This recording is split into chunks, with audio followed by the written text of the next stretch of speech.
Content warning. We have fun and laugh a lot during the process of making this podcast, but some of the movies we watch have adult situations. That means we may use language that isn't suitable for children, as well as topics that could be triggering for some. We want you to enjoy our podcast, and that means taking care of yourself and feeling safe. Thanks for listening.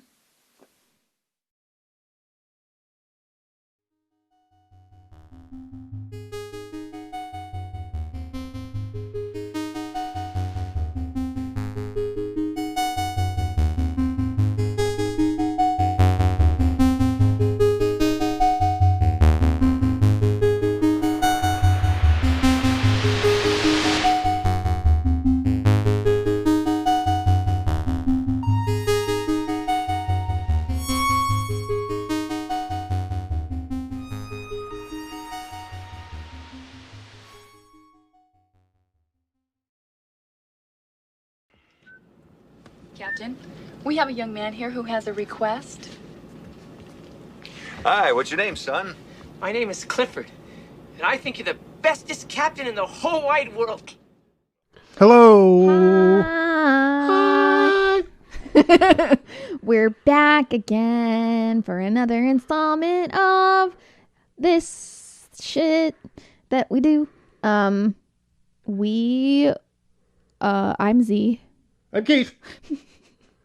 And we are just talking about all the movies we watched. I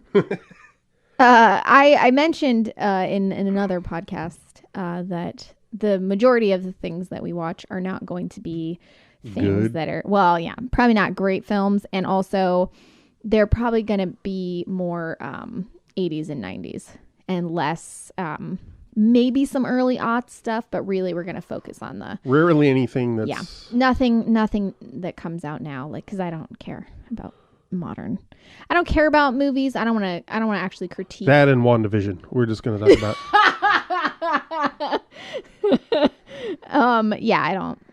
So today's episode is about the film Clifford. Starring Martin Short as a 10-year-old boy. As always, there will be spoilers. So if you've not seen the movie Clifford, don't bother. But if you really want to see it to feel like you're getting anything out of this podcast, again, don't watch it. But if you really want to, then you can pause right now and start watching the movie and then give up, because I don't think there's a whole lot to spoil necessarily with this one. Well, it's not so much about spoiling it. I do also feel like I think that you'd be fine to listen to anything we make about a specific film, because we don't actually we also don't talk about the plot very much. Right. We don't give a synopsis of the actual film. Like, we'll be like, oh, it's about a 10-year-old boy played by Martin Short or something, but we don't really go into specific detail about stuff. We just talk about what we got from the movie, which sometimes is just me talking about who in the movie I want to rail. Oh crap, we didn't do that in the last episode. It didn't. Just for the record, Sigourney Weaver. It's always Sigourney. It's always Sigourney Weaver. It's sometimes Holly Hunter. No, the Holly Hunter's just too tiny. That's not an obstacle for me.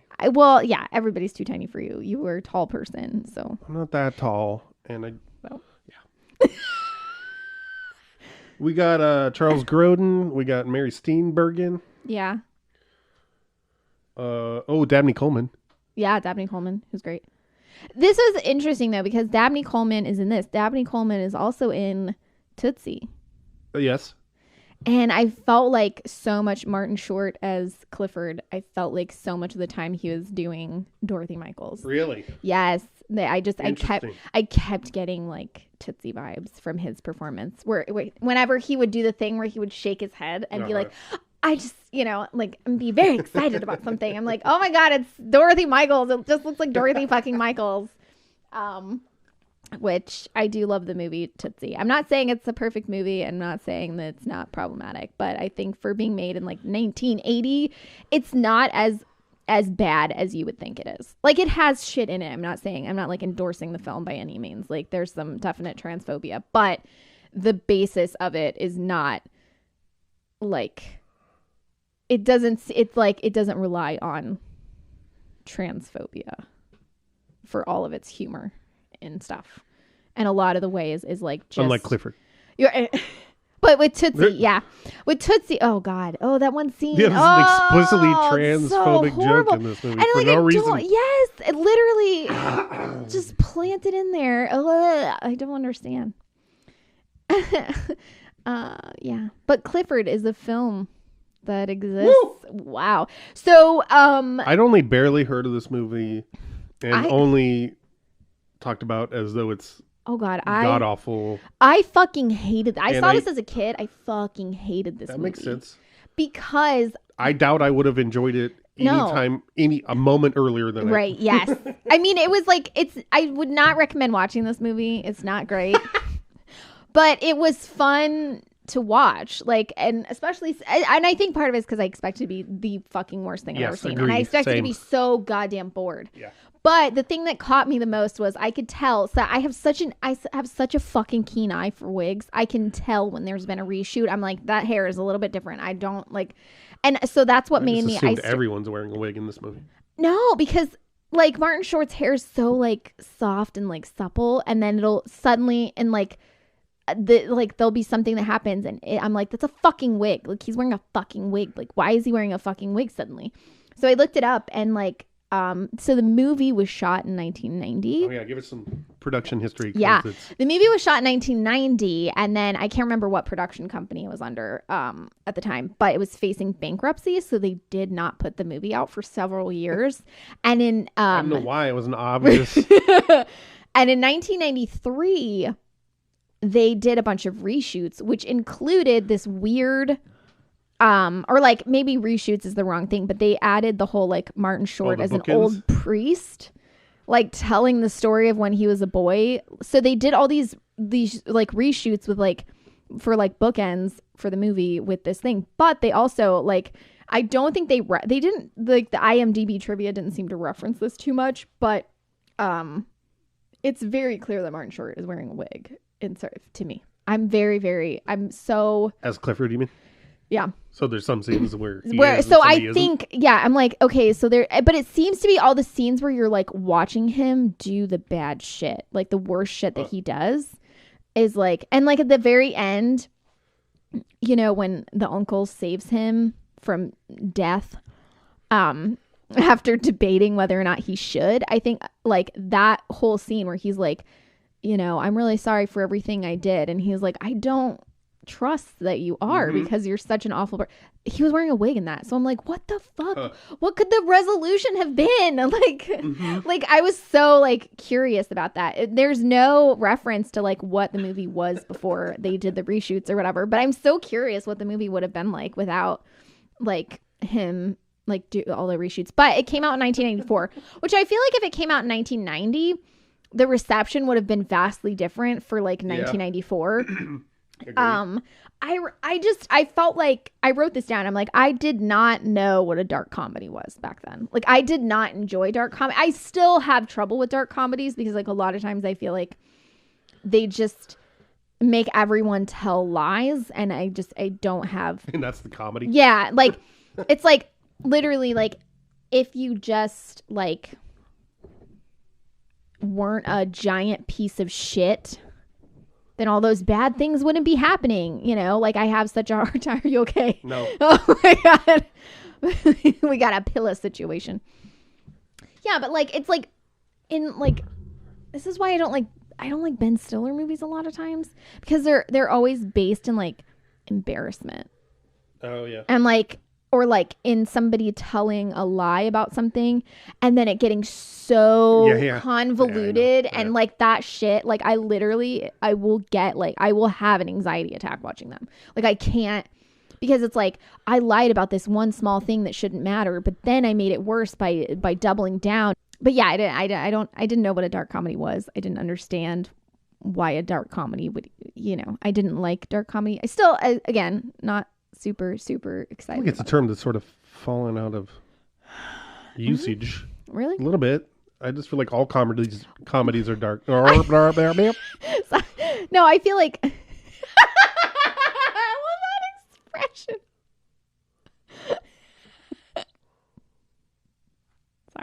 That face you made was really funny to me. I feel like part of why I don't hear of dark comedies as much anymore is because I just don't find movies now to be of any interest. So like, something's coming out, I'm like, I don't care. Like, yeah. Well, what's the most recent self-described comedy movie that you've watched? Probably like Booksmart or something. Oh yeah. But like again, I didn't watch. I'll be like, oh, I'm really interested in watching this. Are you talking about me? Can you stop for a second? Can you stop for a second? It's really distracting.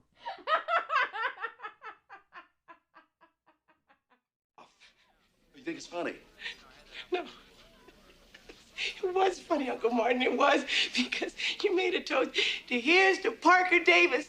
We love you, sir. And then you held up the drink. And everyone was staring and saying, what a goof. And then you ran over to the punch bowl.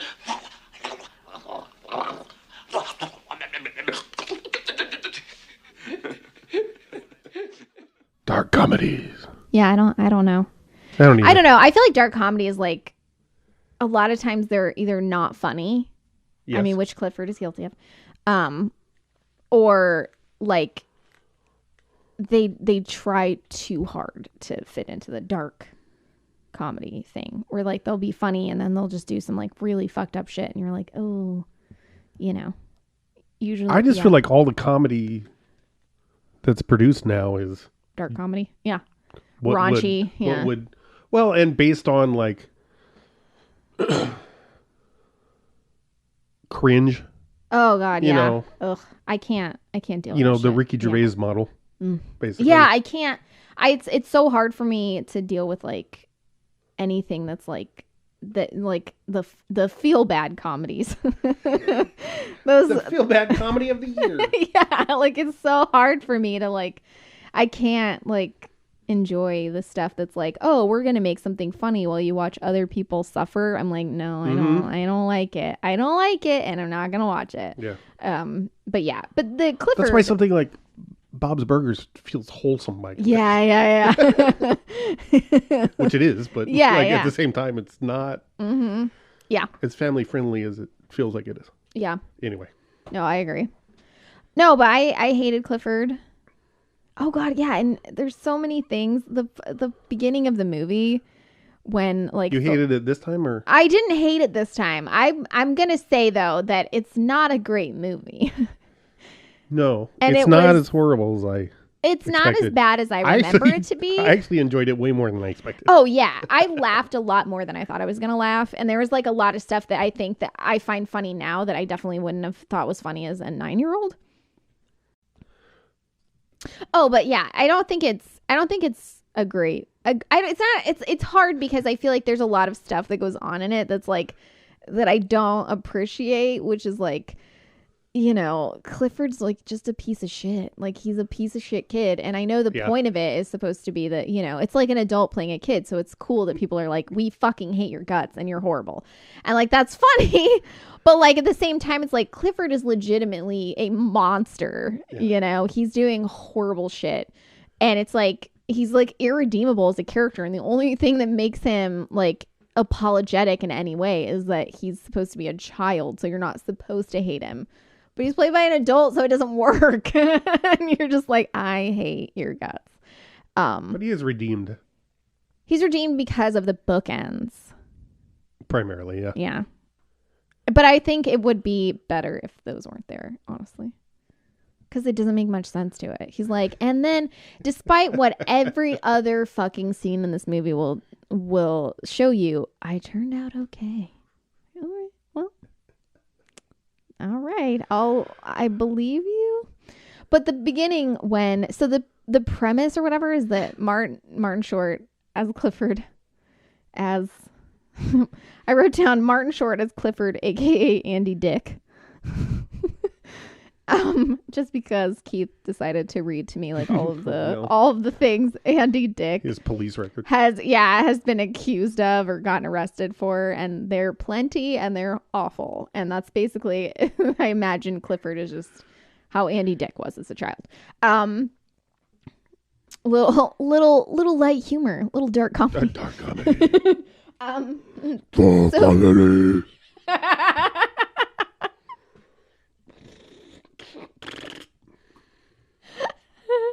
So I don't know why that got me. He plays the recorder so much too. That's oh my god, that shit was so. And I think it's like the theme to. I think his theme music is what he plays on the recorder. I couldn't be sure, but that was really funny. I kept thinking because of that, and because he's obsessed with Dinosaur World, Yeah. which should just be called Jurassic Park, even though it was before. I just kept thinking of the bad. Jurassic Park theme played on recorder. Oh god, so good. Oops. So basically, Clifford is obsessed with Dinosaur World and wants to go to Dinosaur World, Which is a theme park. Yeah. And In Southern his California. parents are going to Hawaii instead. So he forces the landing of the plane He forces an emergency landing. by being so sweet that he finesses his way into the cockpit of the airplane and then like turns off the engines. Because, And then he has like that's possible. and like That's doable.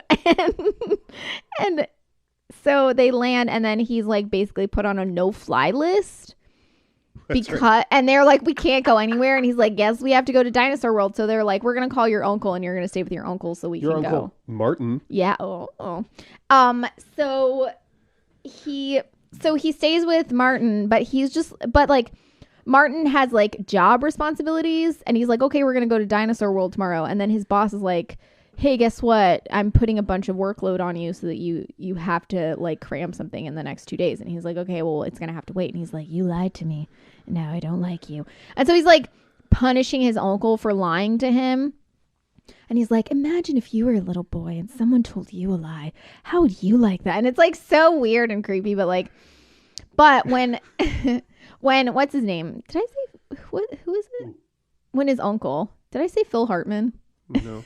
I keep mentally wanting to call him Phil Hartman. Really? Yes, because I know they're not the same person, but Not I at confuse all. them. Charles Grodin. Yes, Charles Grodin. So his uncle. Oh, I used to confuse with Jeffrey Tambor. Oh, wow. Not Because, well, just because. even. Yeah. So anyway. So when Uncle Martin first arrives, Yes, when he first arrives at the airport, he hasn't seen his nephew since he was like born or whatever. And he gets there and like Martin Short is like, a 10-year-old boy, quote unquote, and he's sleeping. quote unquote, he's doing a quote character in a quote film. He's quote play acting. I love how you do quotes. I wish people could see how you do quotes. It's it's interesting. It's just because I don't think I can make my fingers do that. I can make my fingers do other things, as you know. Anyway, so his uncle's coming to pick him up from the airport. And Martin Short's pretending to be asleep on the couch. And there's a banner that he's made out of like paper and Sharpie. And it just says, I love my Uncle Martin. Above where Not only made, but affixed to the wall over the couch somehow. And as he's waking up, Martin Short's like asleep, and he's just like, Clifford. This is so cute. Come here. Look.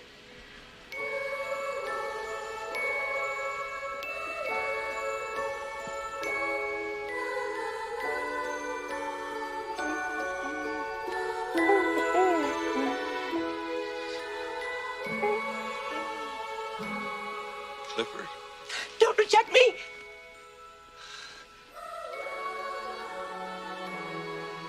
Uncle Martin? Yes. I'm gonna go big. up, Martin Short says, "Don't reject me." So good. And it's so stupid, So but like, dumb. God, it got me. Like, I was laughing so fucking hard at that. It's so stupid. It's so stupid, but that scene got me. And then when they're like, I loved all the scenes where like you would see like a close up of Martin Short in a crowd, and it was very clear that he was like kneeling or that everyone was standing around boxes, and then they do like a far away shot of like the same scene, and he was like an inch away from the same height as everyone else, and it's like so ridiculous. Like I enjoyed like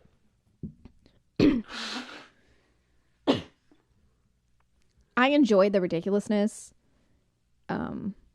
of the fact that he's supposed to be a 10-year-old. Yes. Which is apparently what everyone hated about it. That Yes. it was like totally unbelievable. And I'm like, yeah, that's what's funny. Like, it's not That is believable. what's funny. So like, They're not trying to right, like convince you. like he and like I read that there was like he was like Siskel thought he was creepy, and I'm like, yeah, no shit, but that's the point. Like, he's very creepy. Oh God, the scene where he like meets Mary Steenburgen for the first time, and he's just like staring at her. That look he would do. Oh God, when he was like, "Don't look at me like that," and he's just like, "Look at me like a normal human would," and he just can't do it. He was just like trying. Martin Short's just trying to like look normal, and he's like, "No, not like that." And he can't. He's just like, because Martin Short's face already is just it's already fun. Like, I know that probably sounds mean, but it's already funny. Like, he's already really funny. Yeah. He just has like a doofy face, and it's enjoyable. Like, he's one of those people that like he can do just expressions, and it's hilarious. Like, just kills me. Like, and I feel like you're someone like that. You'll make faces, and I just on the floor laughing. Raffle, as one might say. Nice. Nice. Score. Yeah, it's one of these things where I've felt like guilty about, kind of like I always have felt like I'm supposed to think Martin Short is funny. Mm-hmm. And if I see him in interviews or anything, I like him. But Oh yeah.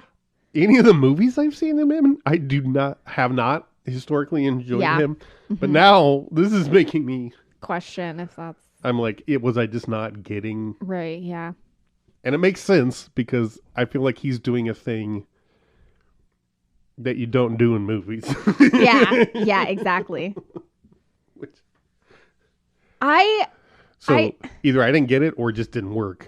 Like I think I told you this before, but like I don't know if this is actually true, but I like saw Martin Short telling this story like on a talk show one time where he said that he was getting his makeup done, and he was just in his boxers, like while his makeup was being done. He was just casually talking to the makeup artist, and he was like, I looked down and my penis was just hanging out of my boxers, and I had no idea. And that is so, I mean, like, I know that you could be like, oh, that's gross and horrible, but like, if you didn't know the hilarity of that, if someone like had no idea, that shit's hilarious. And then it's funny if you knew and you did it. That's horrible. You had no idea. It's comedy fucking gold.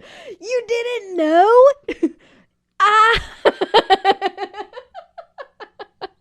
I mean, if you know, then it's horrible and you're a monster. But if you were like, because then you're the one that's mortified. Then you're the one that's like, and it's just, oh God. Anyway, you can edit that one out. why would I I ever do that? want to though. As previously discussed, the beginning and end of the bookends of the film have Martin Short playing Clifford as an old person. And here's some. And it's set in it's set in 20. It's set in 20. Like the 2050. future is in 2050 or whatever. So this is the thing I like about IMDb trivia, because it's become similar to Wikipedia in that anyone can add trivia to it. So now it just contains a lot of gun facts. Look, Wikipedia And- has some strict standards. Wikipedia is you have to like. The good thing about Wikipedia is that if it's not verified yet, it tells you. It's like, this has not actually been verified. 2, Wikipedia has some issues with, their whitewashing of shit.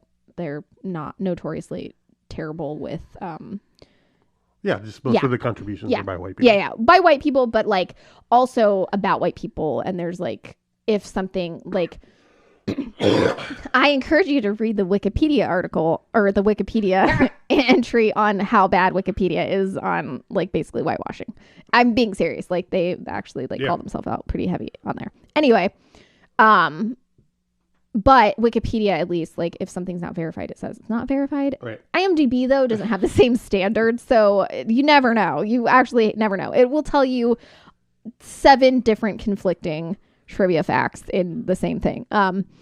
But this little slice of trivia heaven, I'll just read it for you because, again, this is what happens when you let anyone add to the trivia section. Don't be elitist.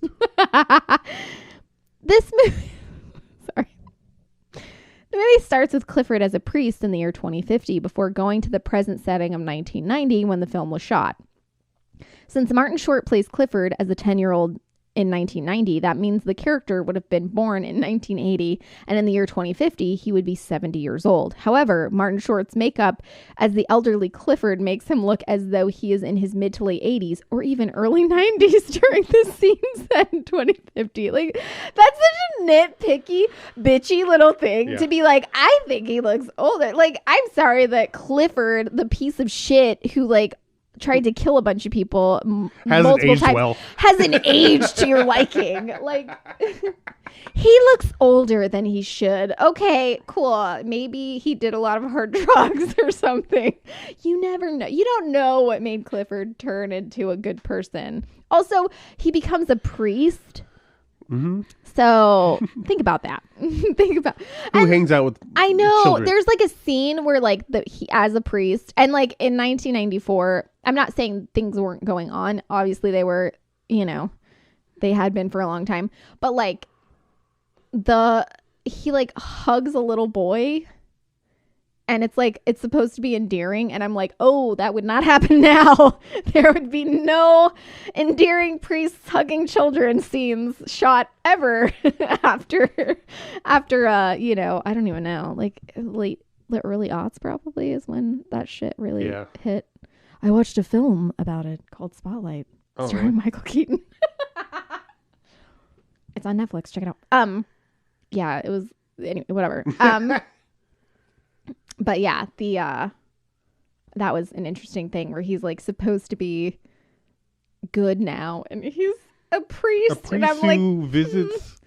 What is it? He's I think visiting. I know. I don't think he's visiting. I think he is, because at the end he's like, "See you next week." Oh, ew! I didn't catch that. I think it's supposed to be like an orphanage. Yeah. It's called Boysville or some shit. Oh my god.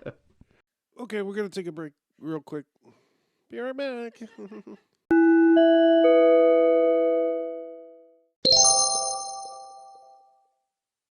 Yeah, there's not a lot to say about the movie other than it's just ridiculous. It's fun. It is. It's fun in the sense of like 90, like if it was done now, they would have done something terrible like they did in It Chapter 2, where they like digitized his face to look like a child, and then it would be like, that's missing the point of it. That was like the worst part. Or just it would be his face onto an actual child's body. Oh yes. Oh god, it would be like they would be like, okay, we have the budget of like 800 million to make this shitty ass movie, so let's try to push it. Yeah, let's try to push it to the max. Yeah, like, oh god, that was the worst part about It Chapter 2 though, was the inserted scenes that they didn't have to do because it didn't make any sense of them as kids, where they digitally made their faces look younger because between filming, these teenagers had aged so much that they no longer looked like they looked in the previous film. However, they digitally made them look so young that they looked even younger than they did in the first one. And I'm like, what the fuck? Oh god. Yeah, it Chapter 1 was all right as a movie. It was all right. It Chapter 2 sucked. Oh God, it was Yes. so bad. And it wasn't just bad because it was like, just because it sucked, but like, Which it did. which it did, but like, like they digitally changed the way that children looked in it, which is weird and unnecessary. And then they like changed a bunch of, which again, fine. Stephen King is difficult to put into, film. But then they just like, they did the thing where they, like, this is the thing where they like, they do the weird sort of like, because Stephen King sometimes will have like, some hokey stuff in his books. They'll focus on the hokey shit, like the love story between like the Ben and Beverly or whatever. Maybe it wasn't Ben. I don't know. Between Beverly and the guy, and like what gets them out of Pennywise's trap is that they tell each other they love each other, and I'm like, okay. Yeah. None of that in Who's Clifford. this for? I know, yeah. You just have a horribly transphobic scene with Mary Steenburgen. Let's not. It's amazing how it's a maybe 10 seconds. It's so short, and it's so awful. You're like, this felt like it lasted an hour, and I hated it. And you're just like, and honestly, it could have been a reshoot. You know what I mean? Because like, who knows? Like it. Oh yeah. Ugh. I thought it was funny that after you get the opening sequence where the setup where he's a priest, then you see him on a plane with his parents. Yeah. His parents never come back into the picture, like at all. And sorry, I feel like I have to sneeze, but I don't know if it's gonna happen. Don't do it. Don't sneeze. Don't put salt in your eyes. Yeah. Also, like his. I also don't ever really like Charles Grodin, or I don't remember liking. I mean, he was really good in this. He was. I always liked Dabney Coleman, and he was great.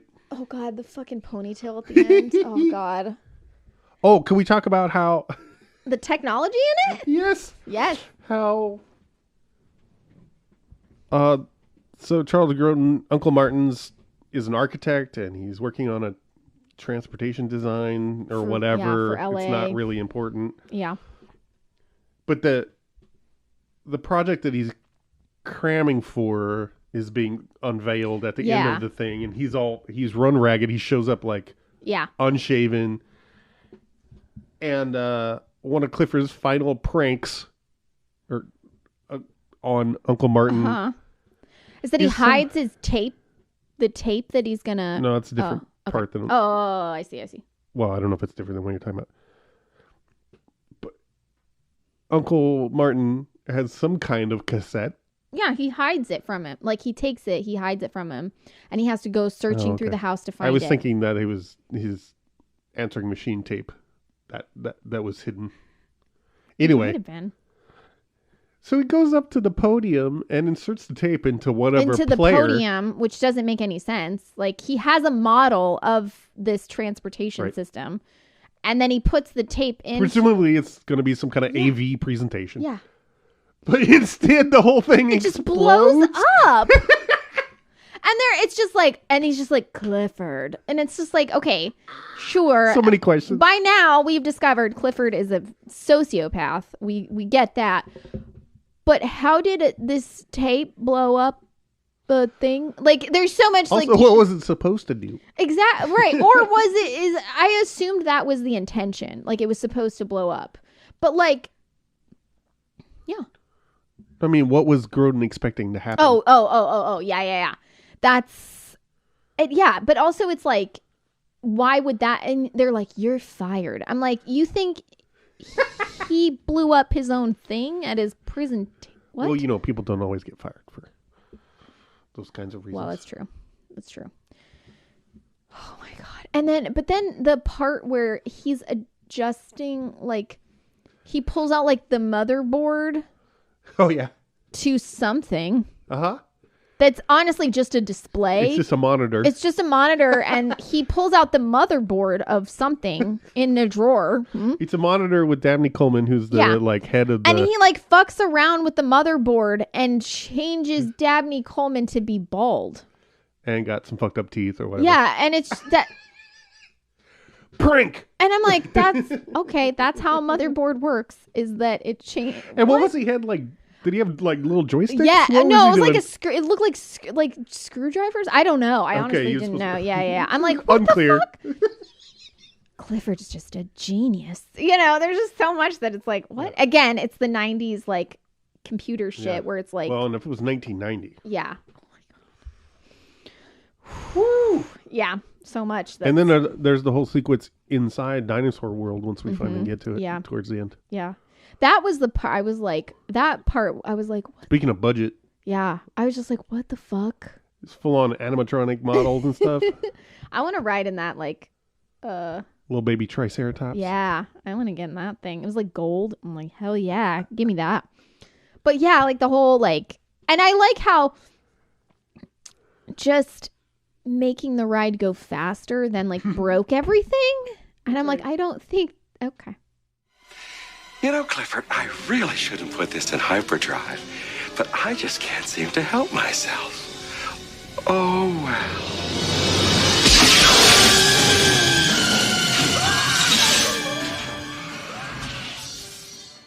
Also, I like the control panel. Just look like it's just like original series transporter. Yeah, it's probably it literally was probably.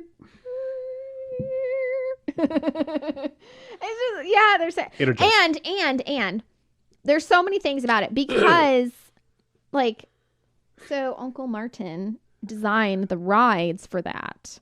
Well, he designed specifically Larry the Scary Rex. Yeah.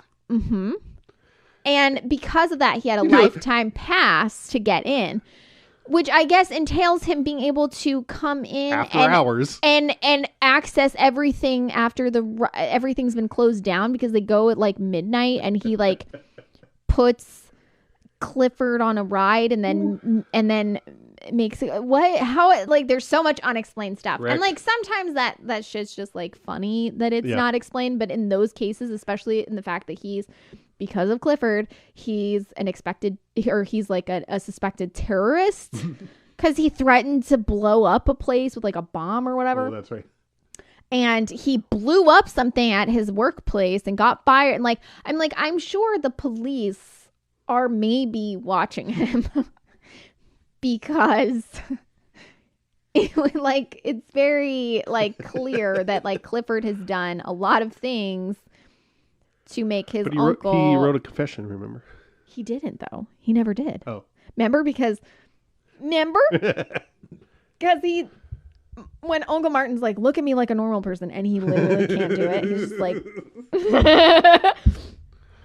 he not like that.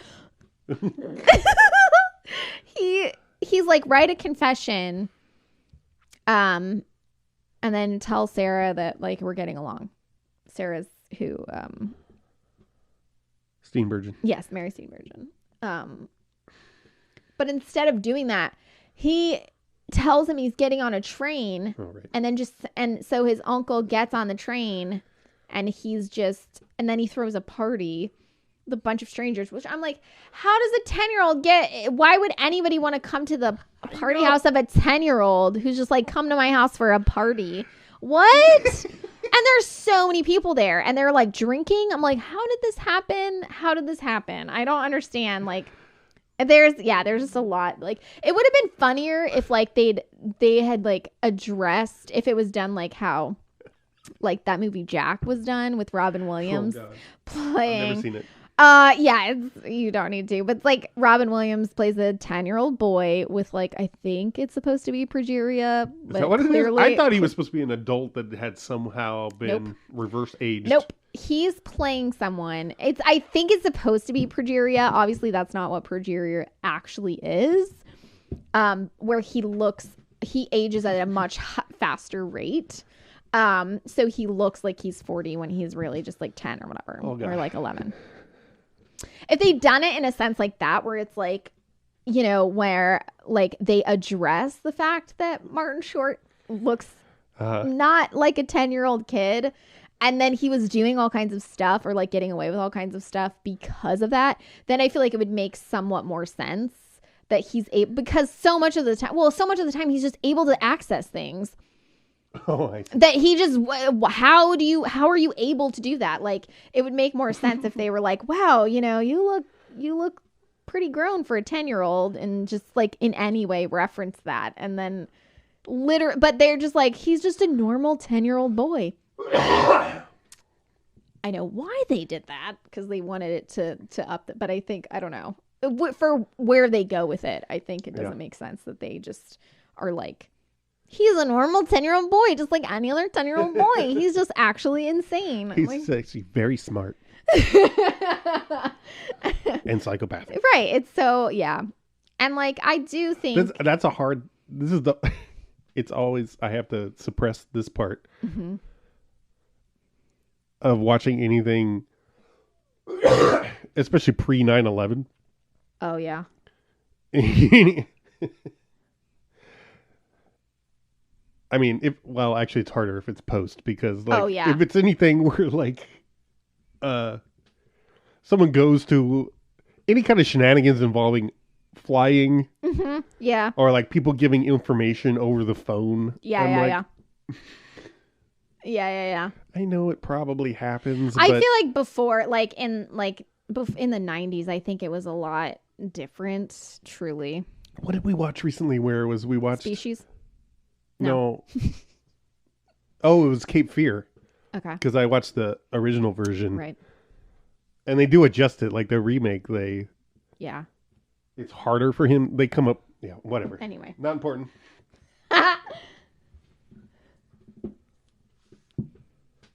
Okay. What were you gonna say? Oh, nothing. Just that they updated it slightly.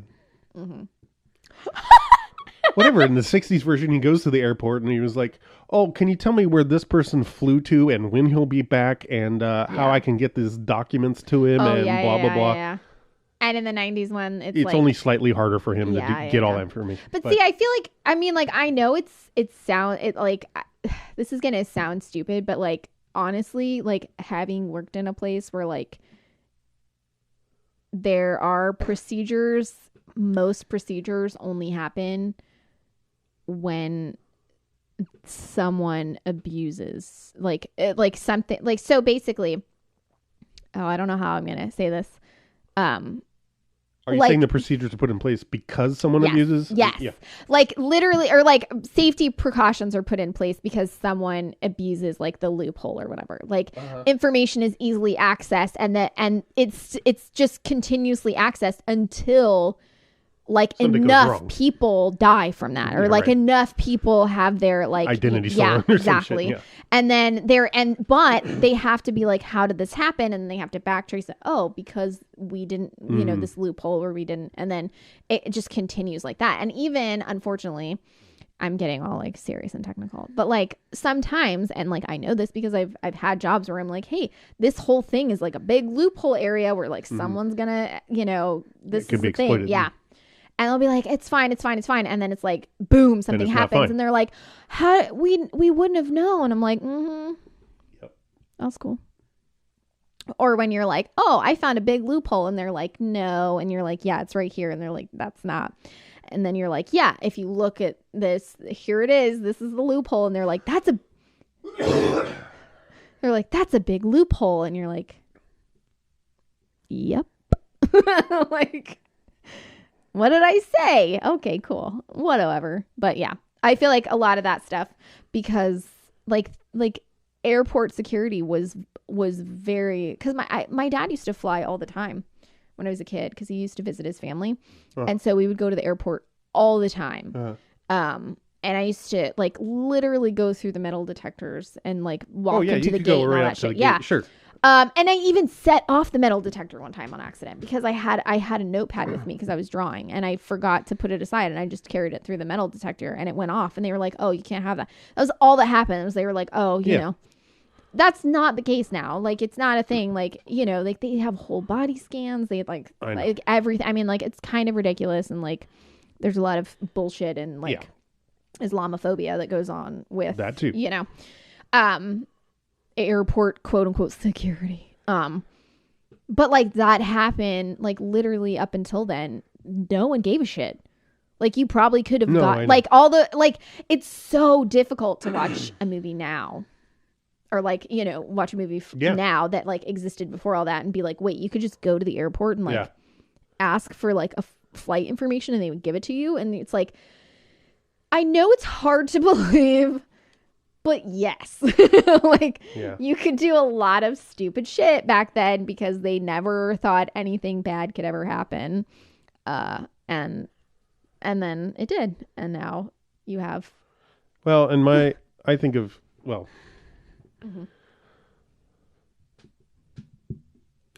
I have nothing to add. Never mind. Took a big old gulp of coffee, waiting for like, I was like, oh, he's gonna have a thing, and then you didn't. So Clifford, or the failures of the security state. Also, like the dinosaur world thing. I know that, like, that was kind of disappointing. Not because it was like one ride and that's it. Like, Dinosaur World is a ride. No, that's just all we saw. Well, I know, but I mean, that's what I'm saying. Like, all the hype up throughout the movie. And also, if I remember right, you had your head down during the big reveal when they pull up to it, and you see the. I didn't have my head down. Scope of the thing. Oh yeah. Okay. I didn't have my head down. I mean, to be fair, the big reveal lasts for a really long time. Like, I feel like I was like, okay, we see Clifford got there, but like, yeah, I don't know. But I feel like it would have.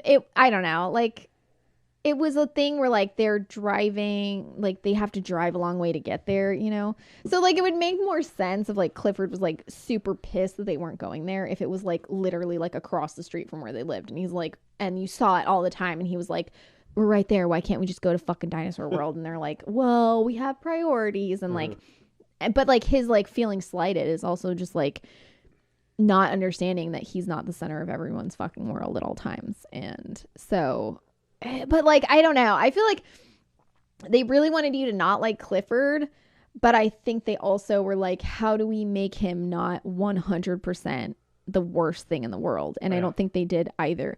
I think that they failed on all of it. I thought it worked out all right. I don't think the overall scope of it was terrible. It's just like, I feel like there's a lot of places where it just like, there was like a lot of, it was difficult for me to be like, why did you? Like, why are you leaving him alone for 5 seconds? See, all of that was off the table for me because it's like... Yeah.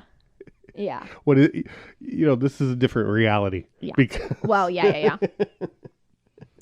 Also, the fucking scene where he, like, trades clothes with a little kid.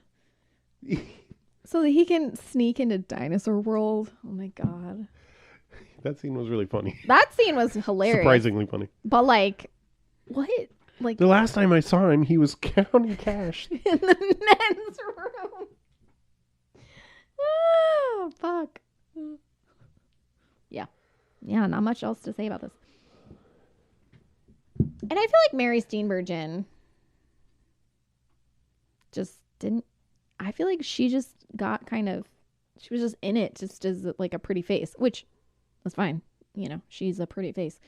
But yeah, there was like nothing to her character. Well, she was there to get harassed by the boss to prove he's a jerk. I'm like, okay. and set up the premise that she wants kids and Martin doesn't. Yeah. Yawn. Yeah. Also, like, hilarious that like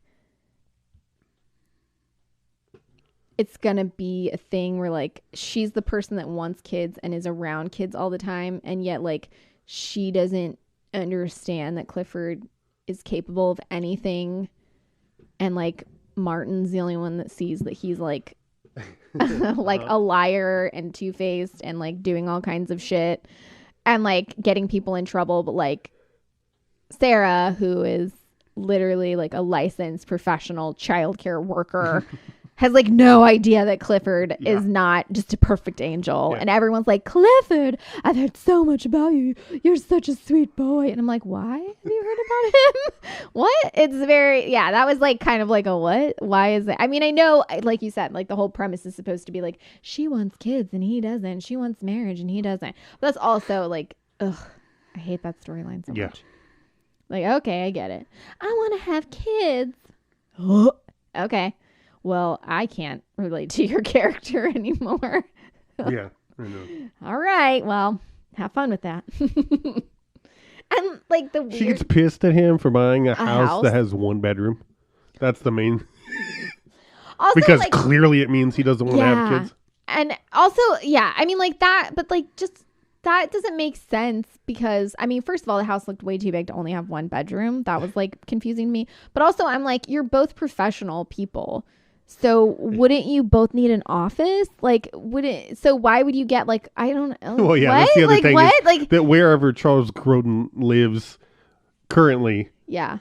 He has Martin there. Yeah. And he it's like seems a to have his own house. He seems to have his own room. Yeah. And he has an office with computer in it and everything. Yeah, all this shit. And then it's like he moves into a place that's like really tiny and it's supposed to be for the both of them. Or he doesn't move in. He buys a place and she's like pissed off. But also, like, did he sell it then? Because we never see it again. Right. He's like, I bought this house for us. And then she's like, I hate it. And then we never see it again. And they get married. And they get married in at the the coda, end. but like no mention of kids. Yeah, which I mean, maybe that's fine, but no, I need to know. I don't know Who compromised. But also, like that, who folded. Like one of the parts where it's like clearly he doesn't want children is because he bought a house on a cliff. Right, a 1-bedroom house. On a cliff. On a cliff. Yep. Okay. Great view. Yeah. Okay. He's like, oh, it's a really steep drop. Okay. But all right. I know you fully expect that to come back and it doesn't, or like somebody to fall over. And honestly, it might have because they did reshoot, so you don't know. But that's what it felt like. It felt like that house was setting up to something, and like they're trying to prove. And that's what because I didn't. I watched it as a kid, and all that I remembered was was the Well, that's right. And all I remembered was the dinosaur world, like him being on a ride and it fucking up. That's the only thing I remembered about it, and just that I hated Clifford so much. And like didn't understand any of the humor. That's all I remembered was that but like the actual like scenes, the only thing I remembered was Dinosaur World. So I was like, oh, maybe the whole thing is like Clifford comes to stay with him and it's like he's just like ruining everything because he doesn't have like he's not prepared to have a kid around. And then I'm like, oh no, this house doesn't mean anything except for being like a plot device. So I'm like, okay. Barely. Not even a plot device. It's literally just like a scene. It's in there for one scene to happen, and that scene is an argument. I'm like, okay. Also, like someone having like that kind of disposable income, like a house in like LA or whatever. Yeah, it's on a clearly cliff. Overlooking and he's just the ocean. Like happens to purchase it, and it's like, and I'm like, so you clearly have a lot of fucking money. Right. Like it's so weird. I just like that kind of stuff is always like, I mean, it's because I'm a fucking poor person, and money is always what I'm always That's like. Always how people are in movies. How do you afford that? Do you remember that episode of Friends where they all Chandler buys a ticket to Yemen just to get away from the girlfriend he doesn't want to break up with? Yeah. I think there was like an episode of Friends where they addressed that like a lot of them have like most of them have money, and like Phoebe and Joey, I think, and sometimes Rachel, depending on how much contact she had with her parents, didn't always have the same money as everyone else. And like there was like an episode that referenced that, but I'm like, okay, but you all still live in this Manhattan, like, or wherever. Brooklyn or you whatever. You also live in this apartment that's like way beyond your means. Monica Huge. was a chef. Come on. I love to cook. Or whatever. Anyway. Ross is an anthropologist or some shit? An archaeologist? Or what's what's the dinosaur bones one? Jurassicologist is, I think, the technical term. I'm crashing. I knew once you mentioned Ross from Friends, I'm like, well, this episode's over.